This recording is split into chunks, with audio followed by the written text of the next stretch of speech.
오늘 말씀은 사도행전 19장 8절, 11절에서 12절, 17절에서 20절입니다. 이 앞부분에 앞에 화면을 보시면 되겠습니다. 같이 읽겠습니다. 시작. 바울이 회당에 들어가 석 달 동안 담대히 하나님 나라에 관하여 강론하며 권면하되 하나님이 바울의 손으로 놀라운 능력을 행하게 하시니 심지어 사람들이 바울의 몸에서 손수건이나 앞치마를 가져다가 병든 사람에게 얹으며 그 병이 떠나고 악기도 나가더라. 에베소에 사는 유대인과 헬라인들이 다 이 일을 알고 두려워하며 주 예수의 이름을 높이며 믿은 사람들이 많이 와서 자복하여 행한 일을 알리며 또 마술을 행하던 많은 사람이 그 책을 모아가지고 와서 모든 사람 앞에서 불사르니 그 책값을 계산한즉 은 5만이나 되더라. 이와 같이 주의 말씀이 힘이 있어 흥왕하여 세력을 얻으니라. 우리가 지금 계속 로마서 12장 2절에 있는 마음의 변화를 받아 우리가 어떻게 마음이 변화되어야 되는지를 하나씩 조금 더 구체적으로 살펴보고 있습니다. 오늘은 그 중에 8번째로 교회의 비전에서 킹덤, 하나님 나라 비전으로 우리의 마음이 바뀌는 것에 대해서 같이 좀 생각해 보려고 합니다. 예수 그리스도의 오심으로 인하여 이 땅에 새로운 하나님의 일하심이 드러나기 시작했는데 그것이 바로 교회를 통하여 드러났습니다. 마태복음 16장 16절입니다. 시작. 또 내가 내게 이르노니 너는 베드로라. 내가 이 반석 위에 내 교회를 세우리니 음부의 권세가 이기지 못하리라. 아멘. 예수님께서 내가 내 교회를 세우시겠다라고 말씀하셨습니다. 지금의 생각의 교회로 생각하지 마시고 교회란 개념이 전혀 없었던 그냥 유대교와 그들이 믿는 하나님 또 그 정도만 있었던 솔로몬 성전 그 정도만 있었던 그 시대에 예수님 오셔서 새로운 용어와 새로운 개념으로 이야기하셨습니다. 내가 내 교회를 세우겠다. 이것은 정말 그래서 이제 교회 시대 그러면 예수님이 오시고 난 이후부터 교회 시대가 시작됐다라고 얘기하죠. 교회 시대, 초대교회 시대, 중세교회 시대, 현대교회 시대 이렇게 구분을 하기도 합니다. 그렇기 때문에 우리 교회를 다니시는 분들은 교회가 소중한 걸 압니다. 교회에 소속되어야 되고 교회를 세워가고 교회를 확장해가고 교회가 더 많이 퍼져가는 것은 정말 하나님 원하시는 일이고 또 그것은 굉장히 중요하다는 것을 기본적으로 너무나도 잘 알고 있습니다. 게다가 그 선교 현장에도 CPM 운동이라고 Church Planting CPM, Church Planting Movement라는 운동이 일어나기 시작했습니다. 그래서 이제 교회를 세우는 운동이에요. 각 지역마다 교회가 없는 곳에 교회를 세워야 된다라는 미국 남침내교의 선교 전략으로 그런 운동들이 굉장히 큰 열매를 보면서 전 세계에 확장되어 나가고 있습니다. 이런 가운데 정말 교회가 소중한 것을 우리 모두가 다 잘 알고 있습니다. 이것은 그동안 우리가 계속적으로 가장 큰 명령, 대명령, 위임명령이라고 얘기하는 마태복음 28장 19절 20절의 말씀에 근거한 겁니다. 읽어볼까요? 시작. 그러므로 너희는 가서 모든 민족을 제자로 삼아 아버지와 아들과 성령의 이름으로 세례를 베풀고 모든 민족을 제자로 삼아서 아버지와 아들과 성령의 이름으로 세례를 베풀고 내가 내게 분부한 모든 것을 가르쳐 지키게 하라. 볼지어다 내가 세상 끝날까지 너희와 함께하리라. 그리고 마태복음이 끝나는 거죠. 대명령, 위임명령을 하면서 이 명령 앞에 어떤 면에서 교회는 2000년 동안 이 명령을 순종하면서 계속적으로 달려왔습니다. 제가 보기에도 저도 어렸을 때 보면 이 명령 가장 중요하게 다가왔고 또 교회의 표어로 많이 붙어 있었던 것을 봅니다. 이것이 중요하지 않다거나 틀렸다라고 이야기하는 것은 아닙니다. 그런데 하나님께서 놀랍게도 1980년대 이후부터 전 세계 교회의 지도자들을 깨우는 일들이 있었습니다. 그때 가장 큰 논란 중에 하나는 복음 전도냐 사회 구원이냐 라는 사회 참여냐 라는 이 두 논쟁이었습니다. 그 당시에 기독교계 안에서도 전 세계적으로 이 논쟁은 끊임없이 문제로 다가왔습니다. 우리나라에서는 이제 민중신학으로 들어왔지만 원래 세계적으로는 해방신학이라는 것들이 남미로부터 시작되기 시작하면서 굉장히 큰 기독교계 안에 아주 뜨거운 이슈로 다가왔습니다. 대부분 복음주의자, 보수주의자들은 영원 구원과 이 마태복음 28장에 근거해서 모든 민족으로 가서 제자를 삼고 모든 나라에 하나님의 나라를 이루가며 교회를 세우는 것이 마지막 때에 가장 중요한 것이다 라고 생각하다가 그 논쟁에서 새로운 논쟁이 들어오기 시작한 거죠. 영혼을 구원하는 것과 또 사회에 참여하는 것, 이 두 가지 문제를 어떻게 할 것이냐라는 것이었습니다. 안타깝게도 그때로부터 시작해서 한국교회는 아예 그 논쟁에 끼질 않았습니다. 그리고 그 결론을 별로 받아들이지 않았습니다.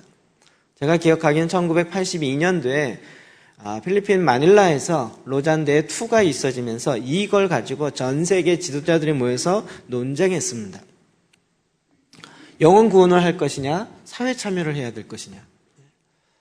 여러분들 이런 고민은 별로 안 하시죠? 제가 가끔 이제 설교할 때만 얘기하시지. 그래서 지금도 한국교회는 대부분 다 오직 영혼 구원이라는 이 주제에 끊임없이 달려왔습니다. 그러나 1980년대 이후부터는 전 세계적으로 그때 회의 때 정리되었던 그것을 받아들이기 시작했습니다. 즉 영혼 구원과 사회 참여는 분리될 것이 아니라 동전의 양면과 같이 가야 된다라는 거였습니다.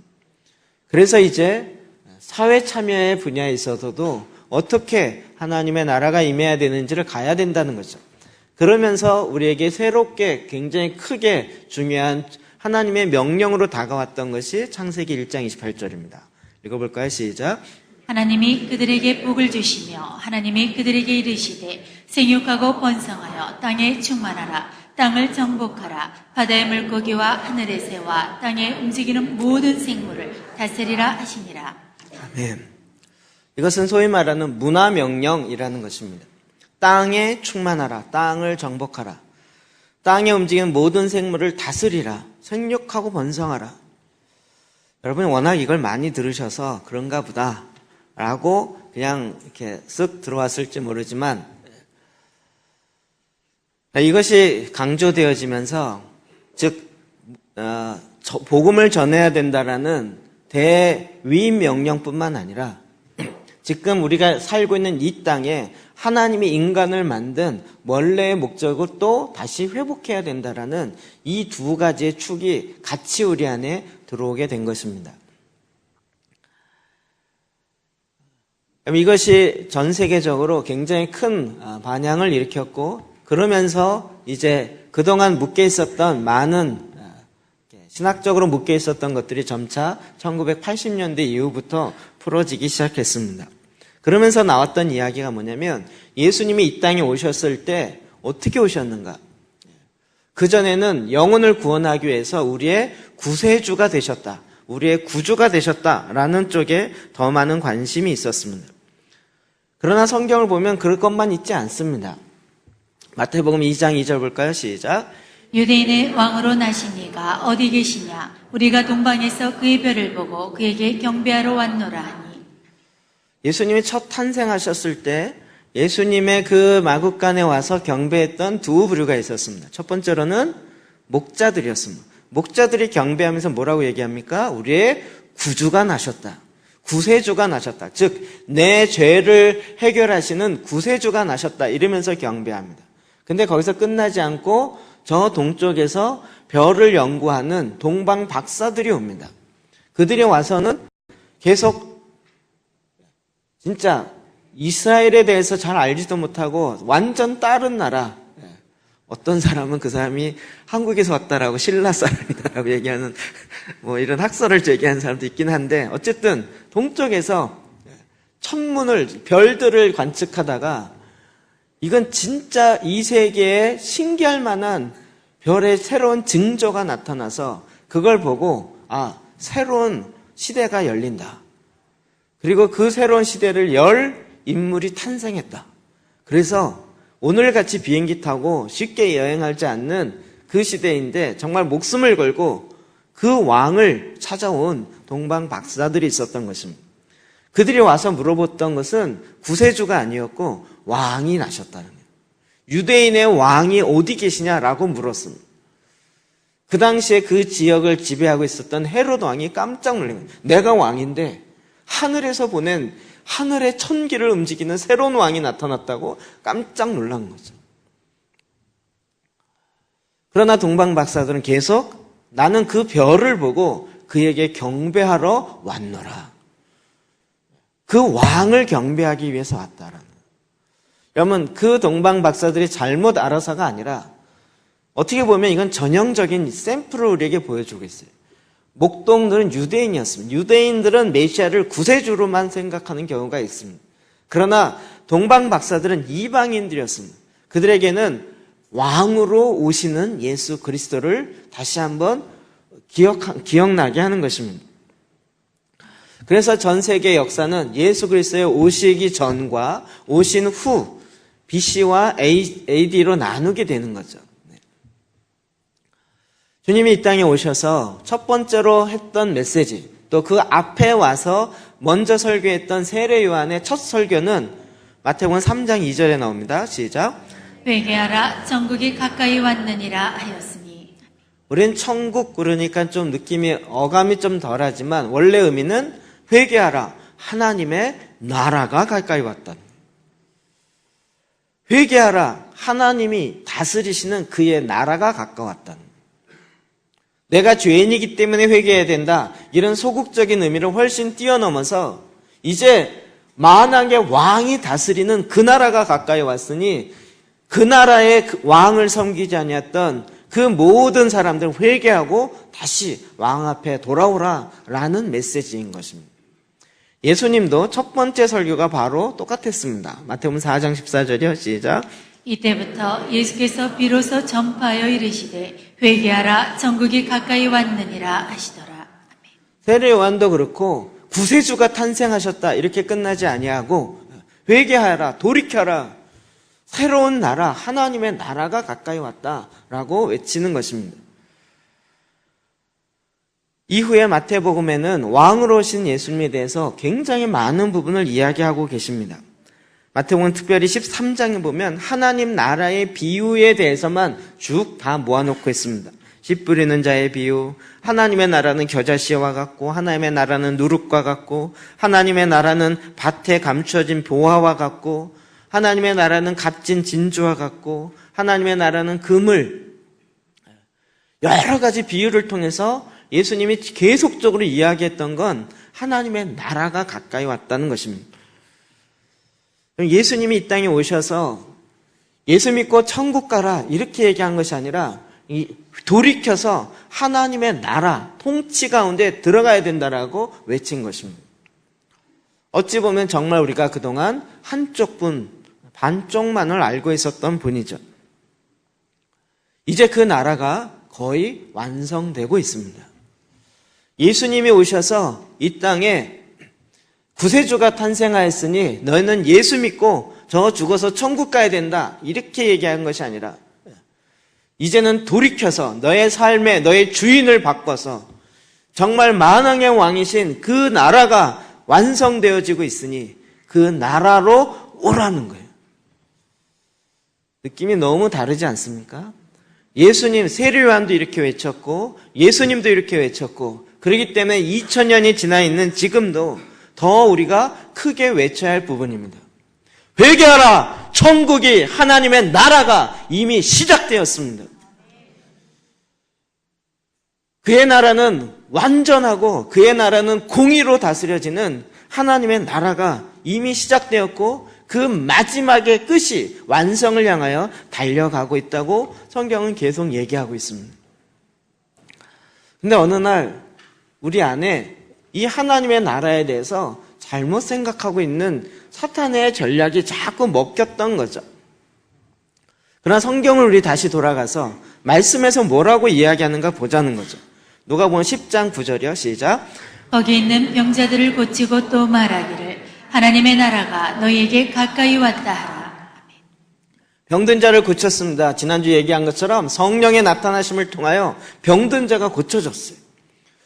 그랬더니 사람들이 더 많이 모였어요. 그때 내가 병든 자만 고치겠습니다 이렇게 얘기한 게 아니라 병든 자를 고치고 또 말하기를 뭐라고 얘기했어요? 하나님의 나라가 너희에게 가까이 왔다. 여러분, 제자들도 전도해서 그냥 전도만 한 것이 아니라 병든 자를 고친 것만 하는 것이 아니라 꼭 그렇게 병이 고쳐지고 나면 하나님의 나라가 너희 가운데 가까이 왔다.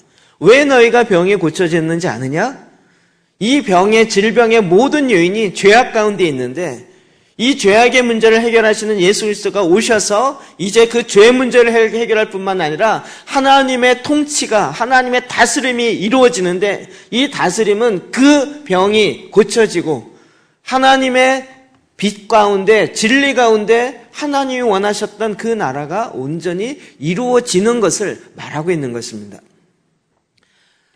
빌립 집사 전도했었습니다. 그도 많은 기적을 보고 사람들이 그의 말을 따르기 시작했습니다.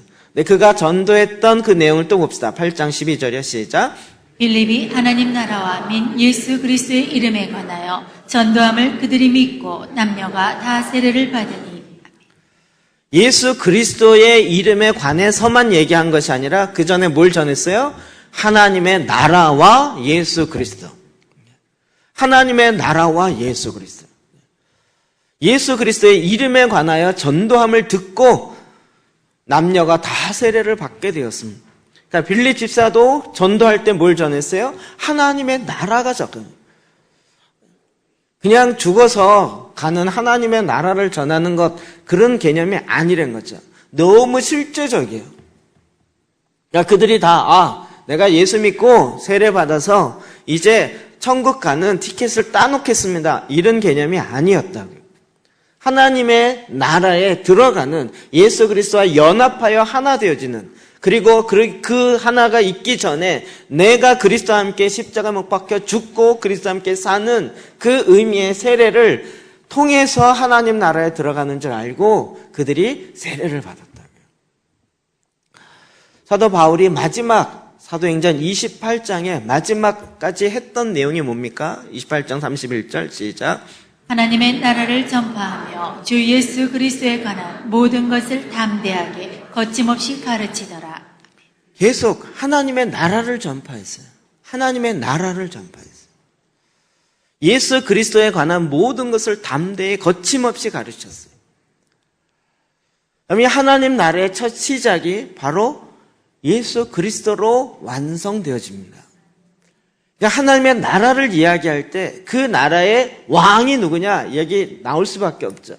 예수님의 탄생부터 시작하여 그는 왕이신 거죠. 본디오 빌라도가 계속 묻잖아. 네가 유대인의 왕이냐? 왕이냐? 결국은 이 땅은 지금 왕이 누구냐의 싸움인 거죠. 그래서 사도 바울도 이방인의 선교 땅끝까지 가면서 계속 이야기했던 건 하나님의 나라를 전파했다는 것입니다. 여러분 착각하지 마십시오. 복음이, 오늘날 복음을 자꾸 이렇게 작은 의미로만 이야기하려고 해요. 무슨 교회 복음, 구원을 얻는 복음, 성경에 그런 얘기가 있어요. 십자가 복음 맞죠? 하나도 틀린 거 없습니다. 그러나 성경대로 보면 더 정확하게 뭐가 증거돼야 돼요? 하나님의 나라요. 그냥 내가 십자가 복음을 믿고 나는 그 십자가로 말미암아 삽니다. 근데 어떻게 살아요? 영혼 구원만 이러면 또 반쪽만 갖는다는 거예요. 그러면 많은 사람이 물을 거예요. 그 나라 어디 있어요? 유엔에 등록됐어요? 그 나라 무슨 여권을 받아야 돼요? 어디 있어요? 이렇게 묻는 거죠. 그래서 주님이 아예 말씀하신 거예요. 누가복음 17장 21절이요. 시작. 또 여기 있다 저기 있다고도 못하리니 하나님의 나라는 너희 안에 있느니라. 하나님의 나라가 어디에서 이루어져요? 여기 있다 저기 있다 한국에 있다 이렇게 되는 것이 아니라 너희 안에, 우리 인간의 마음 안에서부터 이루어져. 이게 무슨 말일까요? 내가 그동안 내 삶의 왕이 나였던 거죠. 이제 그분을 내가 구주로만 믿을 것이 아니라 내 죄를 십자가에서 대신 못 박아 죽으신 구주로만 믿을 뿐만 아니라 나의 왕으로, 주인으로 내가 받아들이면서 하나님의 왕이신 하나님의 명령 따라 순종하며 살아가는 그 삶을 살기 시작하는 내 안에서부터 하나님의 나라가 이루어진다. 내 안에서 하나님의 나라가 안 이루어졌는데 저 교회에, 저 나라에 하나님 나라가 이루어졌습니다 라고 얘기하는 건 정말 밑이 터진 웅덩이와 같은 거죠. 우리가 말씀을 아무리 봐도 하나님의 나라는 내 안에서부터 이루어지는 거예요. 주님께서는 이 부분에 계속 우리에게 계속 말씀하시는 거예요. 자, 아까 16장 16절 봤는데 19절도 봅시다. 시작. 내가 천국 열쇠를 내게 주리니 내가 땅에서 무엇이든지 매면 하늘에서도 매일 것이요 내가 땅에서 무엇이든지 풀면 하늘에서도 풀리리라 하시고. 아멘. 천국 열쇠를 내가 너에게 주겠다. 내가 땅에서 무엇이든지 매면 이 열쇠를 가지고 땅에서 매면 하늘에서 맬 거야. 땅에서 풀면 하늘에서 풀리는 거야. 그러니까 하늘에서 매고 풀리는 게 어디에 달려 있어요? 이 땅에서 열쇠를 어떻게 움직이냐에 달려있다는 거예요. 근데 그 열쇠가 무슨 열쇠예요? 천국 열쇠예요. 천국 들어가는 열쇠가 아니고요. 교회 열쇠가 아니고요. 천국에 있는 하나님의 권세를 이 땅 가운데 풀어내게 하는 그 열쇠를 하나님께서 이제 교회된 하나님의 나라가 이루어지는 너희 가운데 불어넣겠다는 거죠. 여러분, 교회가 소중합니다. 교회가 이런 부분에 전초기지고 천국의 그림자고 그 모든 그동안 했던 얘기에 대해서 저도 다 동의합니다. 자, 이런 것들 고민하다가 딱 정리된 게 뭐냐면 동사무소입니다. 동사무소. 주민자치센터. 어떤 분이 묻더라고요. 교회에 사명 선언서가 있으십니까? 이렇게. 비전 선언서. 이게 또 한때 교회마다 그거 만드는 게 유행이었잖아요. 저도 그것도 만들어 보고 막 이렇게. 저희 교회 비전 뭐죠? 5대 비전, 5대 회복. 지난번에 한번 설교했었죠. 그게 사실 저희 교회 비전이 아니고요. 솔직히 얘기하면 교회는 그거 다 해야 됩니다. 제가 너무 이렇게 좀 헐뜯어 내리는 것 같은 말투가 많아서 조심하고 있는데요. 우리 교회 비전은 예배하는 공동체. 아니, 교회가 예배하지 않으면 무슨 교회가 돼요? 우리 교회는 사랑을 나누는 공동체. 아니, 그리스도인의 교제가 없는 게 어떻게 교회가 될 수 있어요? 우리 교회는 선교하는 교회. 아니, 선교하지 않는 교회가 어떻게 교회일 수 있어요? 그거는 5가지 요소는요, 다 교회가 마땅히 있어야 할 것들이에요. 예. 마치 동사무소가 기본적으로 해야 될 거 다 해야 되는 거예요. 우리 동사무소의 표는 우리만의 특별한 걸 갖고 하겠습니다. 그게 불가능한 거예요. 그렇지 않습니까? 국가에서 위에서부터 내려오는 대로 딱 잡고 그걸 가지고 하는 것이지. 그러니까 교회가 힘이 없다, 교회가 쓸데없다 이 얘기가 아니고요. 교회보다 더 큰 개념이 하나님의 나라예요. 그 나라의 통치의 한 지역을 감당하게 하라고 하나님이 교회 가운데 그 권세를 불어넣으셨는 거예요. 그러니까 교회는 주민자치센터가 맞죠. 우리 주민자치센터가 최고로 큽니다. 이게 무슨 의미가 있냐고요. 요즘 한때 거기 또 근무하시는 분 계신지 모르겠지만 시청, 구청들을 막 크게 막 온통 유리로 200억 들어서 졌다느니 300억 들어서 이게 또 유행이더라고요. 희영시청은 짓는데 얼마 들었나요? 여기 그때 상로구청 거기는 구청 짓는데 250억인가 300억 들었다고 들었어요. 그 시발은 또 용인시청에서 하기 시작한 거죠. 어마어마하게 짓기 시작하면서. 한번 그 일에 있으신 분은 물어봤어요. 그거 빚 다 갚았냐 그랬더니 어우 다 갚았습니다. 절대 벗어나지 않습니다. 부도 안 날 수 있지만 그러나 국가 빚은 또 끊임없이 늘어나고 있잖아요, 지금. 지금 제가 무슨 얘기하고 싶어 하는지 아시죠? 교회가 얼마나 크냐가 중요한 게 아니고요. 하나님의 나라가 전체적으로, 전 국가적으로 어떻게 이루어지는 부분에 그 교회가 어떻게 그거를 제대로 감당하고 있느냐, 이게 중요한 거라는 거예요. 우리 교회는 그걸 다 감당하는데 저 옆에 있는 옆 동네 주민자치센터는 아예 센터가 자체 무너져 버렸어요.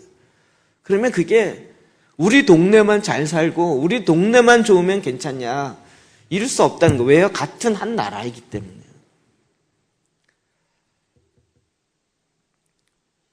그러니까 우리의 마인드가, 생각이 이제는 교회 비전에서 하나님의 나라의 비전으로 바뀌어져야 되는 거죠.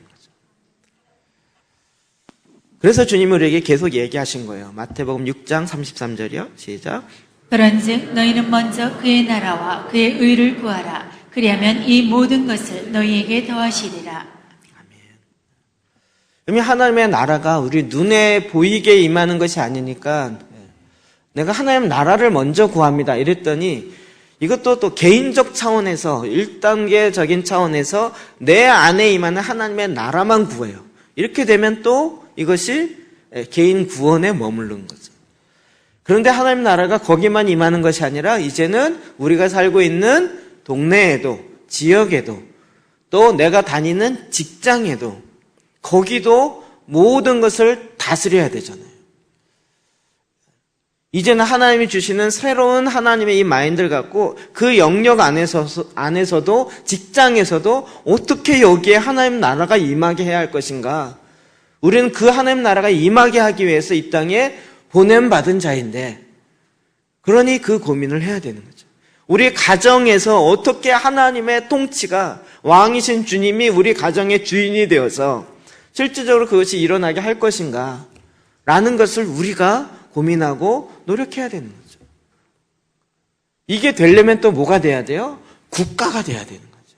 국가가 안 됐는데 우리의 가정은, 우리의 직장은 됐습니다. 근데 국가가 망해버려요. 그러면 소용이 없는 거죠. 이게 다 연결되어 있다는 거예요. 그래서 이런 하나님의 나라가 이루어지는 세 가지 차원이 있다는 걸 우리는 알게 되는 거죠. 이것이 지난번 중보기도 학교나 제가 트랜스포밍 스쿨 할 때나 계속 이야기했던 내용이에요. 제가 5분 만에 끝낼게요, 이거는. 그래서 지상적 수준, 영적, 개인적 차원의 영적 전쟁이 있다는 거죠. 마태복음 10장 1절이요. 시작. 예수께서 그의 12제자를 부르사 더러운 귀신을 쫓아내며 모든 병과 모든 약한 것을 고치는 권능을 주시니라. 아멘. 그러면 이런 부분에 제일 관심 많은 건 사탄이에요. 사탄이 그 나라를 자기가 왕이 되고자 해서 그 나라를 이 땅에서 자기가 다 빼앗고 다 차지하려고 그러는 거예요. 그러니까 주님이 딱 오셔서 제자들에게 전도해라 이렇게 끝난 것이 아니라 더러운 귀신을 쫓아내며 모든 병과 모든 약한 것을 고치는 권능을 주세요. 그래서 너희가 가는 곳마다 복음을 전해라. 이 얘기는 귀신을 내어 쫓고 그 가운데 하나님의 나라가 임하였다라고 선포해라. 이렇게 얘기하는 거죠. 이제 더 이렇게 좀 확장되시나요? 우리에게 이런 권세를 주신 것은 귀신 쫓아내서 축사 사역하고 이거 갖고 내가 유명해져라 이렇게 끝나는 것이 아니라 이 땅에 있는 모든 어둠의 권세들, 이 땅에 자기가 하나님도 아닌데 하나님이라고 얘기하는 거짓되어진 신들, 거짓되어진 우상들, 그것을 내어 쫓는 권세를 우리에게 맡기셨다고요. 왜요? 그곳에 하나님 나라가 임하게 하려면 그것을 잡고 있는 어둠의 권세들을 내쫓아야 주님이 오시는 거잖아요. 그러니까 주님이 그냥 가서 전도해라 이렇게 한 것이 아니라 전도할 수 있도록 권세를 부여하셨는데 병든 자를 고치고 귀신을 내어쫓을 수 있는 권세를 주시고 가서 어떻게 해요? 내어쫓으라는 거죠. 실제로 제자들이 이렇게 내어쫓았죠. 마가복음 1장 27절에 보면 예수님께서 병든 자를 고치고 귀신을 내어쫓으니까 다 놀라 서로 물어 이르되 이는 어찌미냐 권위 있는 새 교훈이로다. 더러운 귀신들에게 명한즉 순종하는도다. 더러운 귀신에게 명령하니까 순종하고 나가요. 여러분, 더러운 귀신 들린 사람이 있어요. 우리나라 국방부 장관이 와서 귀신아 철렷 나가! 이러면 나갈 것 같으세요? 국방부 장관 별 4개짜리가 와도 아무리 명령해도 안 나가요. 그게 가능하겠냐고요. 무슨 특공대가 와서 귀신한테 귀신 잡는 해병이 와서 귀신과 싸워갖고 이게 가능하겠냐고요. 이건 불가능이잖아요. 예수님께서 한마디에 귀신들이 나가는 거예요. 어떨 때는 그냥 말하지 않았는데 벌써 지들이 난리해갖고 내가 당신이 누구인지 압니다. 하나님의 아들입니다. 이래가면서 지들끼리 난리다가 지들끼리 나가요. 왜요? 권세가 예수 그리스도에게 주어졌으니까요.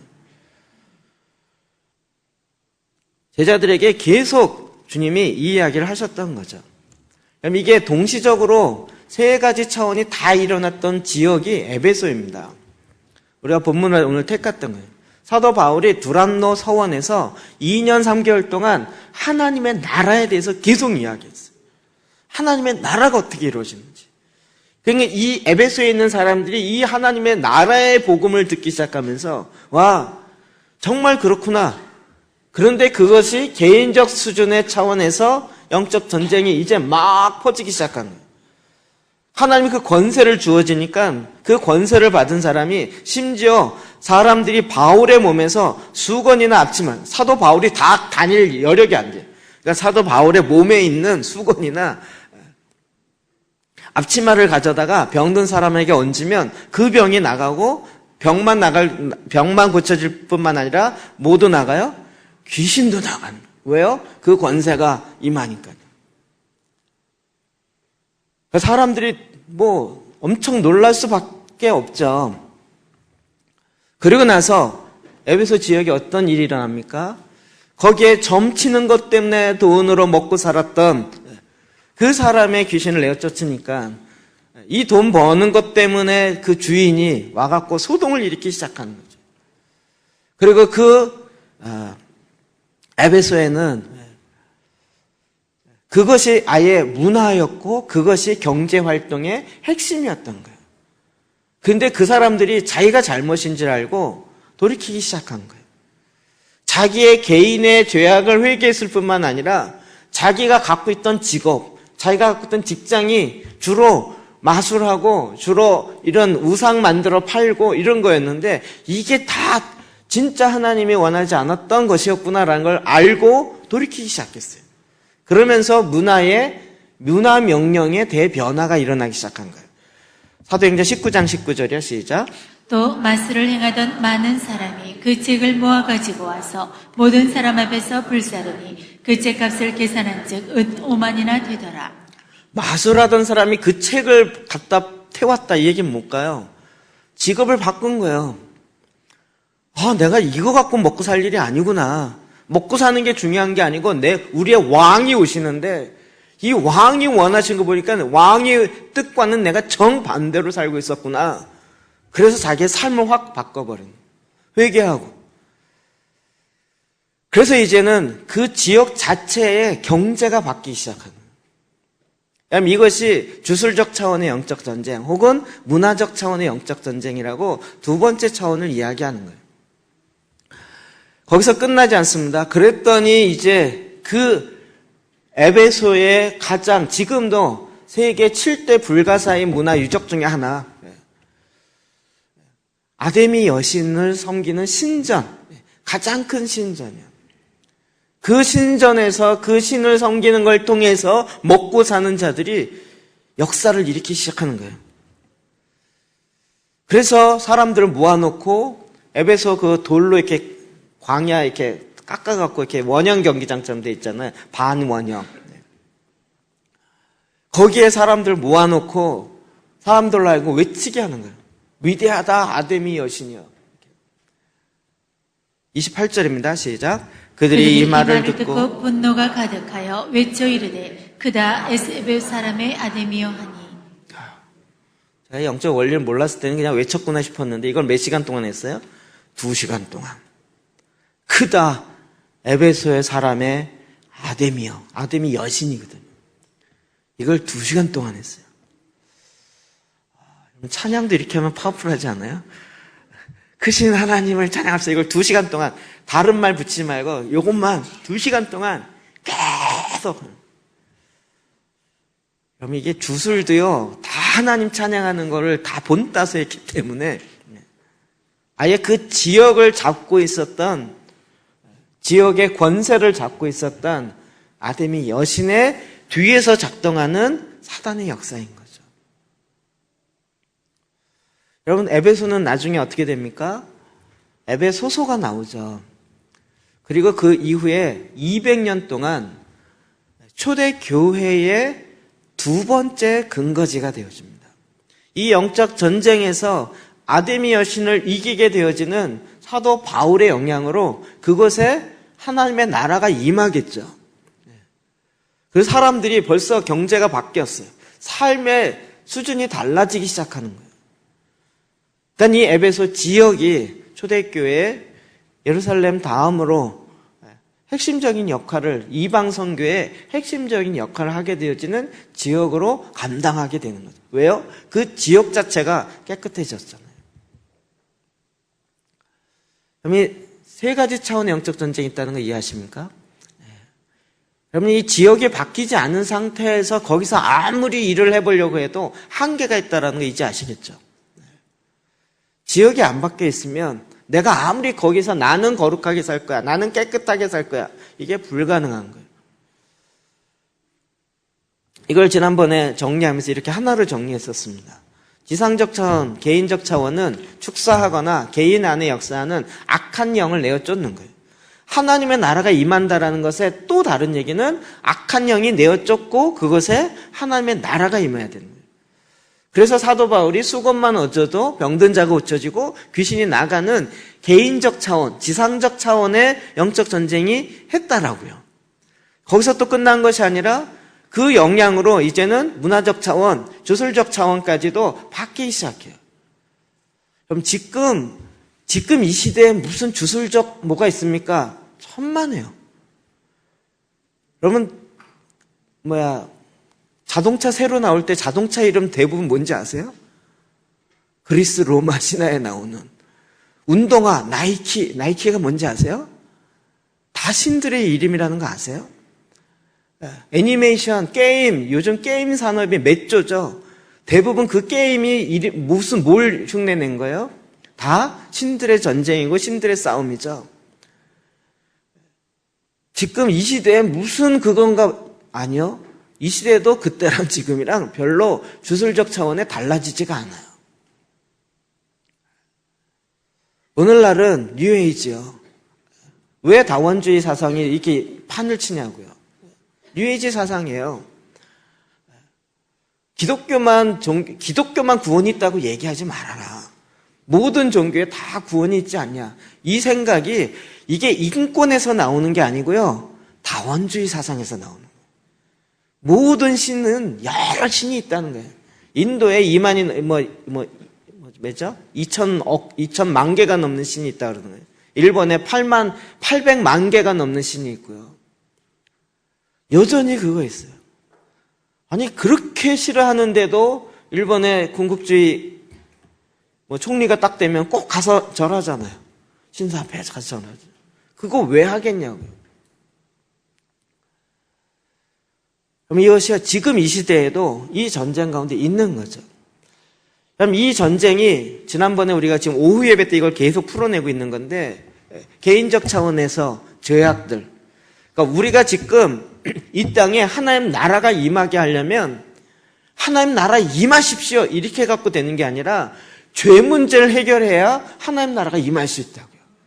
영적 전쟁 한다니까 자기의 생각 안 하고 내가 장군이야 그래갖고 이렇게 갖고 되는 게 아니고, 이 땅을 잡고 있는 지금 먼저는 자기 개인부터 시작해서 나를 잡고 있었던 그 권세의 근원이 되었던 죄 문제를 해결해야 된다는 거예요. 그래서 개인의 문제가 해결되어지고, 그리고 이제 각 영역 안에 문제가 해결되어지고, 그리고 그것이 법은 누가 정해요? 국가가 정하잖아요. 그러니까 법의 문제까지 다 해결해야 국가적 차원의 하나님 나라가 임하게 할 수 있는 거죠. 어렵지 않으시죠? 저는 요것만 얘기했더니 앞 얘기를 안 하고, 오늘은 앞 얘기를 하고 요걸 얘기했더니 두 개 다 어려워하시네. 그래서 이거를 이루어가는 재단을 만들어야 된다는 거죠. 재단이 뭐죠? 죄 문제를 해결하고 하나님의 나라가 임하게 하는 이 두 가지 일이 재단 안에서 이루어지는 거예요. 그래서 개인재단, 가정재단, 요 제가 뒷부분 얘기했잖아요. 개인재단, 가정재단. 이게 뭐예요? 개인적 차원의 영적 전쟁. 그 다음에 교회나 직장은 단체잖아요. 단체적 차원, 주술적 차원, 문화적 차원의 영적 전쟁. 요게 단체라고요. 요게. 그러니까 교회 재단, 직장 재단이에요. 그리고 도시나 국가는 어떻게 돼 있어요? 요런 단체들, 직장들이 모여 있잖아요. 연합해 있잖아요. 가정이 연합되어 있고. 그러니까 연합이 중요한 건 요 도시와 국가적 차원의 일을 하기 위해서는 연합하지 않으면 한 교회가 절대 일을 할 수가 없다고요. 우리가 지금 재단을 세우자 이 얘기는 재단 세워서 뭐 좋게 만들어 가자 이런 차원을 떠나서요. 그런데 이 재단을 이루어가는 모든 부분에 있어서 각 구조가 다르다고요. 개인 재단을 세울 때 역할이 다르고 교회 재단이 다르고 직장 재단이 다르고 직장은 직장에 있는 그리스도인이 해야 돼요. 목사님이 가서 대신 예배 드려져가지고 이루어지는 게 아니고 현재 직장에 있는 그리스도인이 내가 일터에 보냄받은 사역자인 줄 알아서 거기에서 하나님의 나라가 임하게 해야 되는 거죠. 그러니까 지금 교회는 뭐예요? 지역교회는 뭐예요? 그래서 지역교회는 훈련단체가 되는 거예요. 훈련소가 되는 거예요. 논산훈련소와 같이 여러분이 각 개인재단과 가정재단과 직장재단을 세울 수 있도록 훈련하는 훈련소가 되는 거예요. 훈련소에서 자꾸 휴가 찾지 마십시오. 훈련소나 입대하는데 추석 지나고 입대할게요. 이게 불안한 거죠. 훈련소에 그런 게 어디 있습니까? 저희 교회가 왜 전투적인지 이해하시겠죠? 설립기념일도 6월 25일이잖아요. 왜 우리를 힘들게 하냐고 얘기하지 마시고 우리가 훈련을 통해서 이게 내 거가 되어야 내 삶의 현장에서 죄와 싸워서 이길 수 있고 그곳에 하나님의 나라가 임하게 할 수 있잖아요. 옛날 패러다임은 뭐였죠? 목사님이 사역 열심히 하세요. 목사님 하는 거 내가 돈 많이 벌어서 드릴 테니까 목사님이 이거 선교헌금 가지고 선교지 가서 저보다 선교지 많이 하시니까 많이 하세요. 이럴 거였잖아요. 이제 패러다임이 좀 마음이 변화가 좀 오세요? 네. 선교 현장에 누가 있어요? 너무 재밌는 거 지금 선교지는 계속 요구를 뭐 하고 있어요? 선교사는 다 나가고 직업인은 들어오라 이러고 있어요. 선교지는. 그렇잖아요. 우리 나라를 도와줄 수 있는 직장인은 와서 도와주세요. 근데 괜히 선교사 와서 도와준다 그러면서 자기네 종교만 얘기하는 그런 선교사는 나가세요. 이게 지금 선교지에서 현장 얘기잖아요. 선교지는 또 잘 모르시는군요.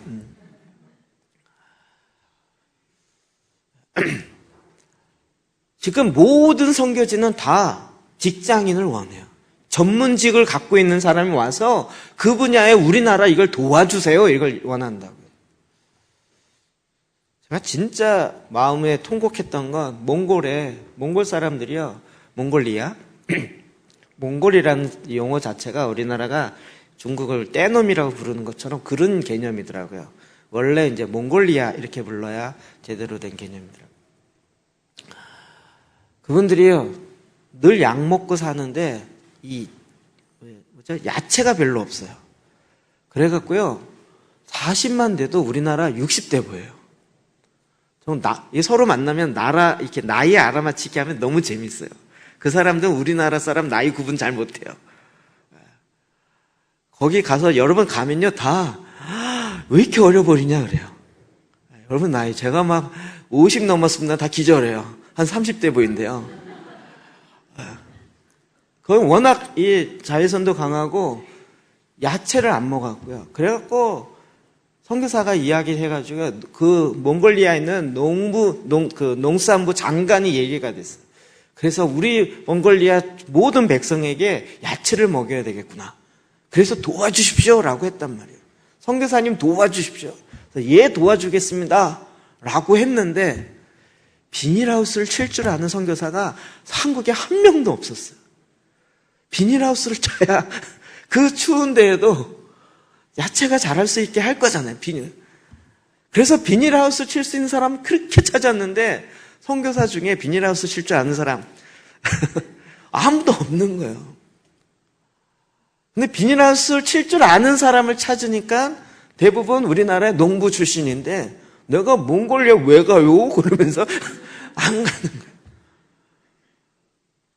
그래갖고 막 속 타갖고 이랬다는 거 아니겠어요?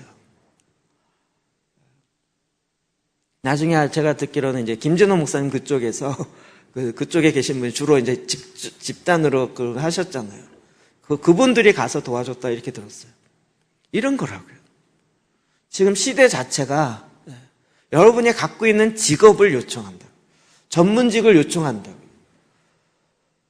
여러분이 신학을 가는 걸 제가 굳이 말리는 것 중에 하나는 신학을 했는데 갈 기회도 없고 선교사가 됐는데 선교지도 별로 없어진다니까요. 차라리 그 직업을 갖고 그대로 있으면서 선교 훈련을 받으시면 선교지는 훨씬 더 많이 웰컴한다고요. 근데 자꾸 옛날 패러다임으로 내가 목사 되려고 하고 내가 선교사 되려고 한다 이렇게 가니까 이게 꼭 시대를 거꾸로 가고 있는 거라고요. 이제 이 이야기 이해되시죠? 네. 여러분 모든 제단을 여러분이 세워야 됩니다. 우리 각자가 다 제단을 세울 줄 알아야 돼요.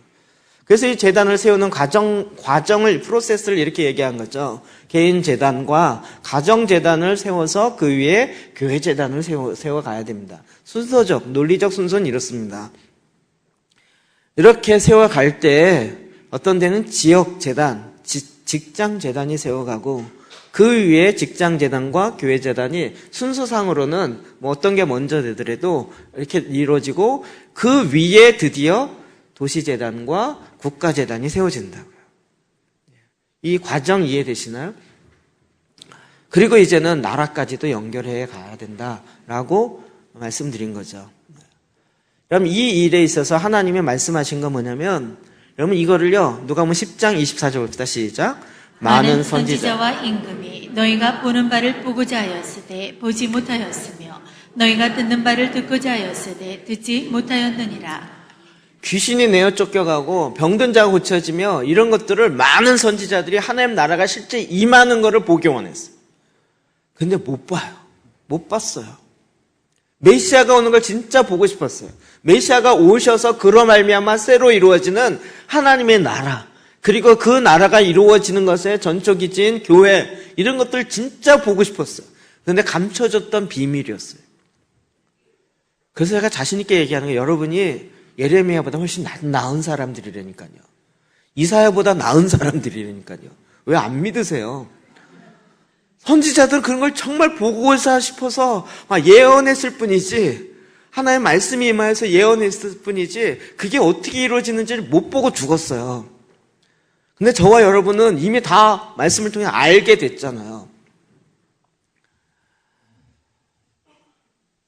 이제는 우리가 구체적으로 이 하나님 나라가 임하지 못하도록 막는 그 세력들, 마귀의 일을 멸하는 거죠. 그래서 요한일서 3장 8절이야. 시작. 죄를 짓는 자마다 마귀에게 속하나니 마귀는 처음부터 범죄함이라. 하나님의 아들이 나타나신 것은 마귀의 일을 멸하려 하심이라. 아멘. 제가 이 마음의 변화를 받지 않으신 분들에게 이런 이야기를 자꾸 하다가 요즘은 안 해요. 그래서 하나님 우리에게 권세를 주셔서 마귀를 내어쫓는 권세를 주셨어요. 이게 일반 성도가 아니고요. 목사님들이 위험해. 귀신 쫓으면 위험해. 그렇게 얘기하셔요. 교회에 어려움이 올 수 있어. 이렇게 됩니다. 아니 안 쫓아서 어려움이 오지. 쫓아서 어려움이 옵니까? 물론 이것도 이렇게 준비해야 되죠. 그 말이 무슨 뜻인지는 이해해요. 하나님 나라가 임하려면 이 땅에 자기가 이 세상의 신, 이 공중의 권세 잡은 자라고 이야기하는 그 마귀의 일을 멸해야 하나님의 나라가 임하는 거잖아요. 그러려면 우리 개인적으로부터 시작해서 개인의 죄의 문제를 해결해야 되는 거죠. 죄 문제를 어떻게 해결해요? 그게 제단인 거죠. 죄 문제 해결하는 거, 예수님이 그러셨잖아요. 예수님에게 죄를 사하는 권세가 주어졌다고요. 오직 구약에는 그 권세가 어디 있었죠? 어린 양의 피에, 제물을 드리는 제물의 피에 있었잖아요. 근데 이건 사실은 실제가 아니고 상징이었죠. 근데 그것에 실제이신 예수님이 오셔서 십자가에서 자기의 피를 진짜로 뿌리신 거잖아요. 죽은 척 하신 게 아니라 자기 몸에 있는 모든 물과 피를 다 쏟으시면서 그 죄의 권세를 지금까지 해결하시는 그 주님으로 우리에게 딱 오시는 거죠. 그리고 이미 이루셨죠. 그래서 마귀의 일이 멸하게. 여러분, 예수 그리스도의 오심으로부터 시작해서 마귀는 더 이상 점차 망해가고 있어요. 이 땅에 와서 지금 지들이 마지막인 줄 알고 난리를 치고 있고 뭐 전 세계를 하나로 만들어서 하겠다 쫄 필요가 없어요. 예수님이 오셔서 철장으로 한 방이면 끝나는 거예요. 왜 그리스도인이 그것에 쪼냐고요. 전 세계가 어떻고 뭐 프리메이슨이 어떻고 666이 어떻고 베리칩이 어떻고 뭐 상관이 없어요. 아니 우리를 죽인다 할고 목을 자른다 할지라도 상관이 없다고요. 주님이 오셔서 만왕의 왕이신 그분이 오셔서 그분의 나라를 온전히 이루어 가세요. 그분이 무슨 이렇게 인맥을 통해서 너 내가 잘 아니까 도와줄게 이게 아니고요.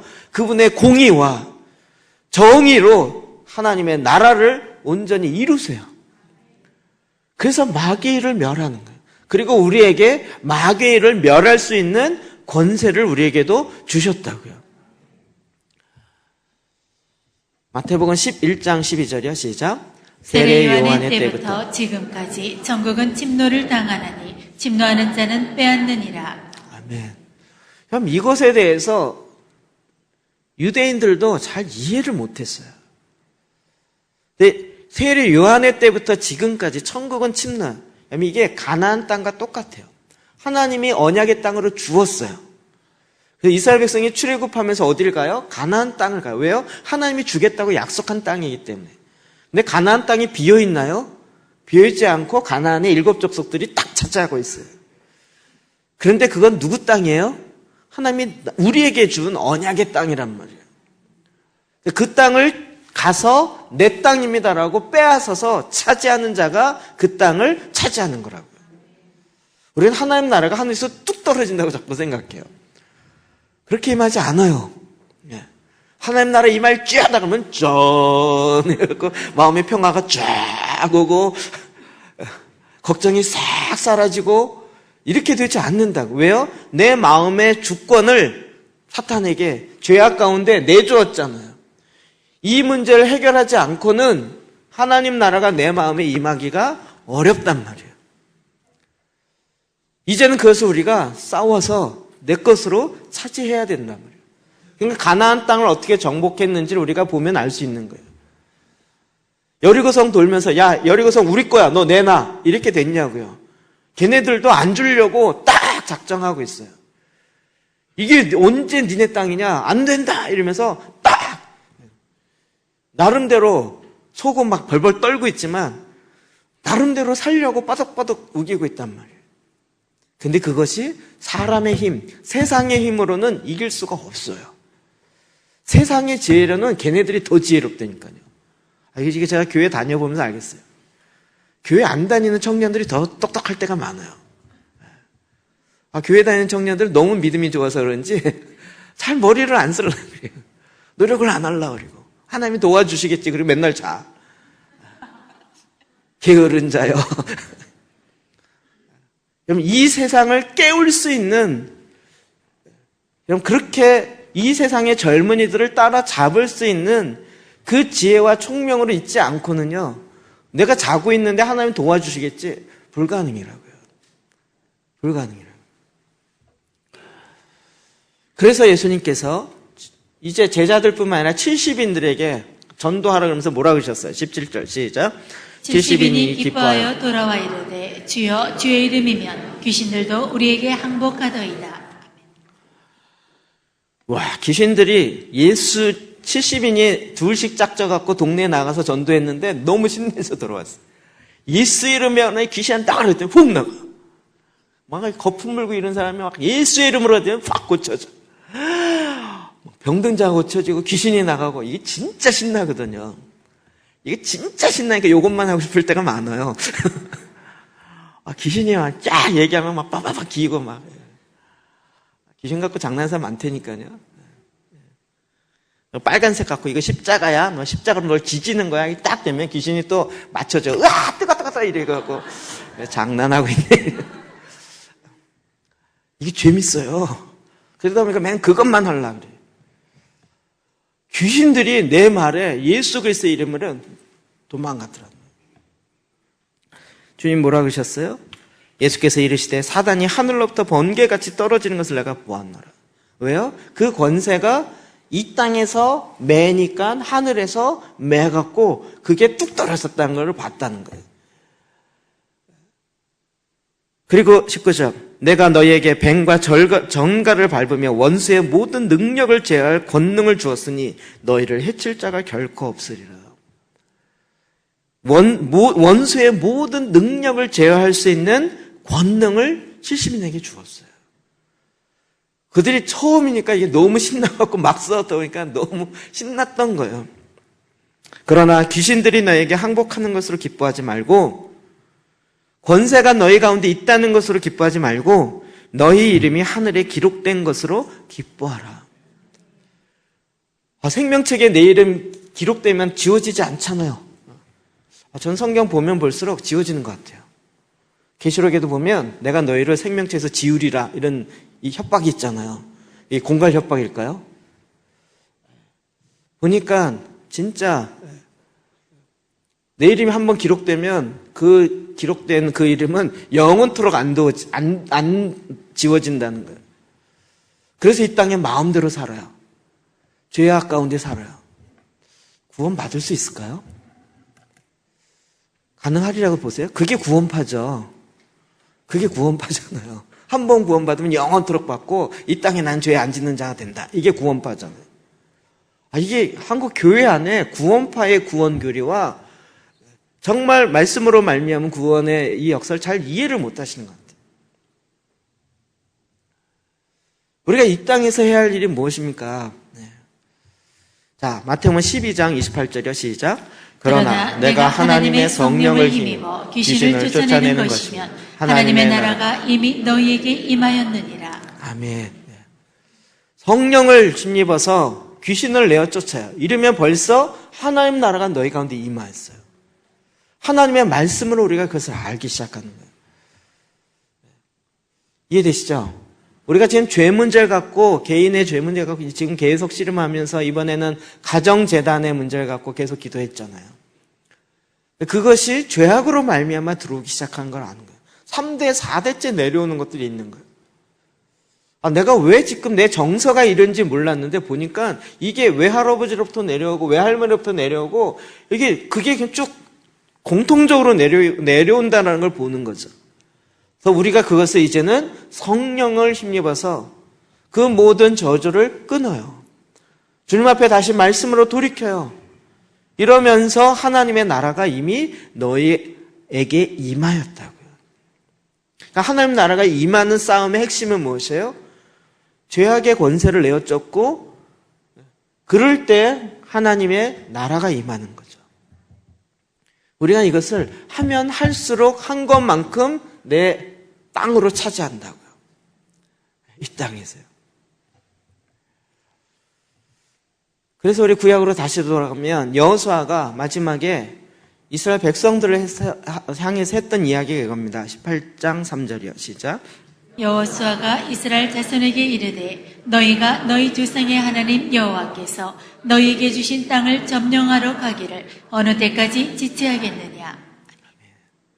하나님의 언약의 땅을 7 족속은 들어가서 싸워서 차지하고 있는데 나머지 5개 족속은 아예 싸우려고 하지 않았어요. 12지파가 다 한 게 아니에요. 여전히 남겨두었어요. 이게 꼭 제가 보기에 지금 직장재단, 가정재단에서 하나님 나라가 임하는 이 일을 해야 됩니다. 직장에서 이걸 못해요. 우리 직장이 이게 안 돼요. 내가 사장이 되어야 하죠. 내가 먹는 게 다 확보되어야 내 생존의 문제가 해결되어야 이걸 할 수 있죠. 라고 자꾸 생각하시는 거예요. 근데 그 논리가 아니라고요. 하나님이 우리에게 주신 언약의 말씀, 언약의 약속, 그리고 이제는 하나님의 방법을 향하여서 그대로 나아갈 때, 그 말씀에 순종하여 나아갈 때 하나님이 새롭게 일하시는 것을 보기 시작하는 거죠. 그럼 이것을 우리가 지체하고 있는 거예요. 제가 보기에 한국교회는 그동안 이걸 안 하려고 했어요. 위험하다고. 지체하고 있고, 이스라엘 백성들로 하여금 오히려 가나안 땅에 들어가지 못하게, 들어갔다가 잘못하면 죽어. 가서 전쟁하다가 잘못 화살 맞으면 진짜 아프게 죽어. 하지 마. 우리 광야에서 텐트 치고 영원토록 살자. 이러고 있는 것 같아요.